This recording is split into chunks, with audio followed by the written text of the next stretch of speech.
Wannan tambayan ta ɗaga hankalin BBC sosai kuma ta ɗaga hankalin mutane da yawa. Wai wata mace ba take wa maza aski da kuma kaciya. Ta guys, kar ku bari a baku labari, ku tsaya in saka muku wannan bidiyon tun daga farko har ƙarshe. Za ku kalli yadda mace take wa maza aski sa'annan take kaciya. Kuma wai da har abubuwan wanzami da tana yawo, wai wannan abun da aka tambaye ta wai gado ta gada ne daga wajen mahaifinta. Ku tsaya in saka muku wannan bidiyon tun daga farko har ƙarshe. Shi kuma yadda na iya kaciya, shi kuma yaro ne aka kawo, sai na ce to tunda abin haka ne a bani mana in gwada mai. Sana'ar wanzanci ai ba shi da zamanin da, ba shi da zamanin yanzu, har yanzu ba a cire beli a asibitin ka lura. Gaskiya na fara sana'ar wanzanci ne tunda na ga babana na yi, gaskiya abin na ga ya burge ni. Kuma a gidanmu mun taso hakan ba mata, akwai wayanda za ka ga sun kawo matansu sai su ce ba sa son maza su taɓa. Shi yasa ni ma na ɗauka tunda gadon gidanmu ne, in so shi ne samu ni ma na gaji babana. Yadda na yi aski na farko,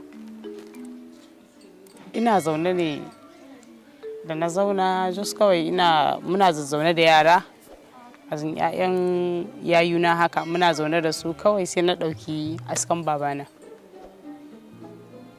Sai na ce kai zo na maka aski, ban iya banta.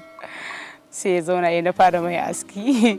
Shi kuma yadda na iya kaciya, shi kuma yaro ne aka kawo. To da suka kawo shi sai aka ce to ai za mai kaciya, kuma lokacin iska ne, don in ba a maka a jariri ba dole yayi lokacin iska ake yi. Sai ya zo kawai sai na ce to tunda abin haka ne a bani mana in gwada mai.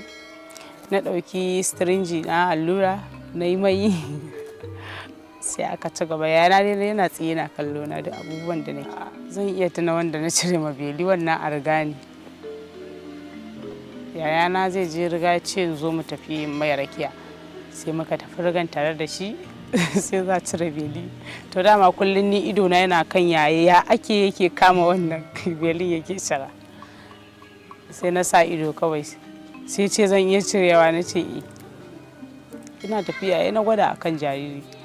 Gaskiya burina yanzu in so shine samu ga yau cimma burina yau in nayi aure naga wannan mijin nawa ya bar ni na ci gaba da wannan sana'o'in nawa, to gaskiya ba karamin daɗi zan ji ba a rayuwa. Gaskiya akwai kalubale da dama ma. Yau saurayi kuma ni ma muke da shi da ya duba ya ga gadon gidanmu zai iya guduwa, da kuma in na fita na mutum ya zo zan masa aski, sai kaga ya ce bai yadda mace ta taba mai kai ba.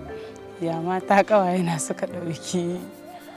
Gaskiya wayansu suna yi, suna so, amma wayansu kuma suna kai in bari, ni ba girma na yanda nake nan zan je ina kama mutane na masa aski. To guys, wannan shine bidiyon. Abin tambaya anan shine, shin zaka yarda mace ta yi maka aski ko kuma zaka iya yarda mace ta yi maka kaciya? Mu haɗu da ku a comment section. Kowa mu jira shi a comment section.